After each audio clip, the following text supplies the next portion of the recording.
Senhora Presidente, caros colegas, eu venho a essa tribuna hoje para tentar participar de uma corrente de energia positiva.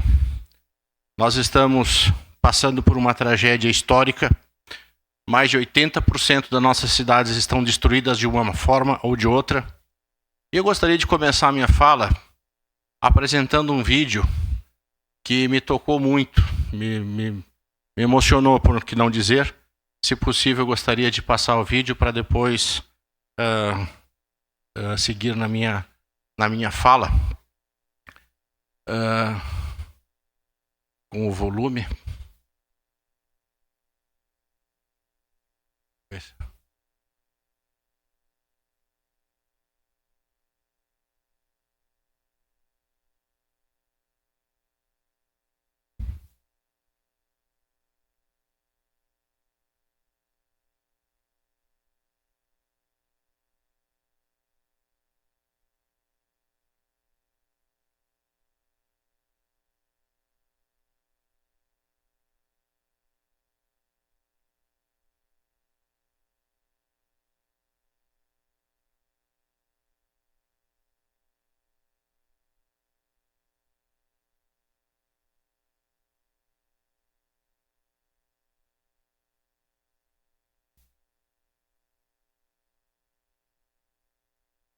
Ok, então seguimos. Esse vídeo é uma fábrica de calçados no Vale do Paranhana, onde as pessoas se reuniram junto com o empresário.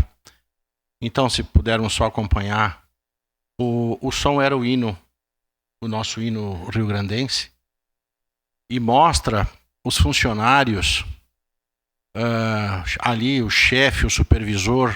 E eu conheço bem essa realidade porque durante 30 anos dei consultoria para empresas do Vale dos Sinos, e vocês percebem cada um dando uma contribuição aí, lavando os moldes, né?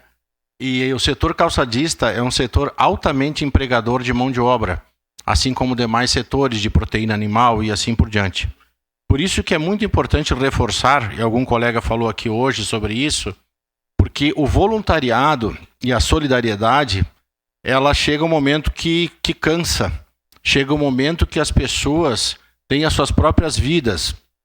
E eu peço que o governo federal, que anunciou 50 bilhões de ajuda ao Estado, e não é verdade, desses 50 bilhões, 30 e poucos bilhões é apenas antecipação de valores ou anistias de prazos, mas não veio para o Rio Grande do Sul.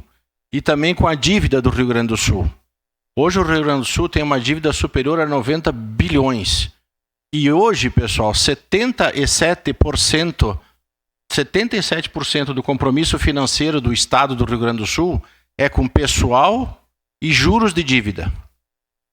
Então imagina como que um Estado vai ter investimentos se mais de 77% vai para dívida, juros de dívida e estrutura de pessoal. Por isso que eu vou cobrar mais forte, não hoje, mas oportunamente, com os dados, para que o governo federal entenda o que está acontecendo aqui no nosso país, no nosso estado. A gente fala com todo carinho do Rio Grande do Sul, que passa quase a ser um país. O que o governo federal fez agora foi, quando a gente negocia dívidas, tem a novação, prorrogação e equalização. Foi feito, na verdade, uma novação, uma prorrogação. Foi só prorrogado por 3 anos a parte da dívida, mas os juros continuam. Então, tem que ser mais forte a presença e a ação. Enquanto isso, conforme o vídeo que nós vimos aí, os voluntários, os trabalhadores, os empresários vão se virando como podem.